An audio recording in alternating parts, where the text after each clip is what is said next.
Long before cats became the darlings of Facebook and YouTube, they spread through the ancient human world. A DNA study reached back thousands of years to track that conquest and found evidence of two major dispersals from the Middle East, in which people evidently took cats with them. Genetic signatures the felines had on those journeys are still seen in most modern-day breeds. Researchers analyzed DNA from 209 ancient cats as old as 9,000 years from Europe, Africa and Asia, including some ancient Egyptian cat mummies. They are direct witnesses of the situation in the past, said Eva-Maria Geigl of the Jacques Monod Institute in Paris. She and colleagues also looked at 28 modern feral cats from Bulgaria and East Africa. It's the latest glimpse into the complicated story of domesticated cats. They are descendants of wild ancestors that learned to live with people and became relatively tame, though some cat owners would say that nowadays,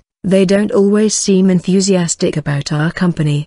The domestication process may have begun around 10,000 years ago when people settled in the Fertile Crescent, the arch-shaped region that includes the eastern shore of the Mediterranean Sea and land around the Tigris and Euphrates rivers. They stored grain, which drew rodents, which in turn attracted wild cats. Animal remains in trash heaps might have attracted them too. Over time, these wild felines adapted to this man-made environment and got used to hanging around people. Previous study had found a cat buried alongside a human some 9,500 years ago in Cyprus, an island without any native population of felines. That indicates the cat was brought by boat and it had some special relationship to that person, researchers say. Cats were clearly tamed by about 3,500 years ago in Egypt, where paintings often placed them beneath chairs. That shows by that time, the cat makes its way to the household, said Geigl. But the overall domestication process has been hard for scientists to track,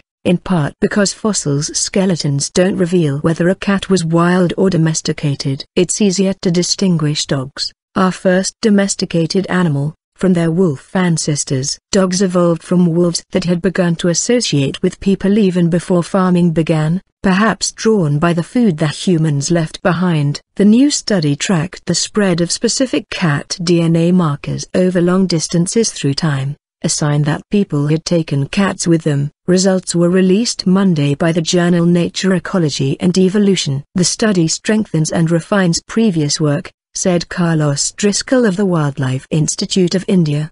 The extensive sampling of cat DNA going back so far in time is unprecedented, he said. Researchers also looked for a genetic variant that produces the blotchy coat pattern typical of modern-day domestic cats, rather than the tiger-like stripes seen in their wild cousins. It showed up more often in samples from after the year 1300 than earlier ones, which fits with other evidence that the tabby cat markings became common by the 1700s and that people started breeding cats for their appearance in the 1800s. That's late in the domestication of cats, in contrast to horses, which were bred for their appearance early on, Geigl said. Most of the study focused on the ancient dispersals of cats. In the DNA samples analyzed, one genetic signature found first in the Asian portion of Turkey, and perhaps once carried by some Fertile Crescent cats, showed up more than 6,000 years ago in Bulgaria. That indicates cats had been taken there by boat with the first farmers colonizing Europe,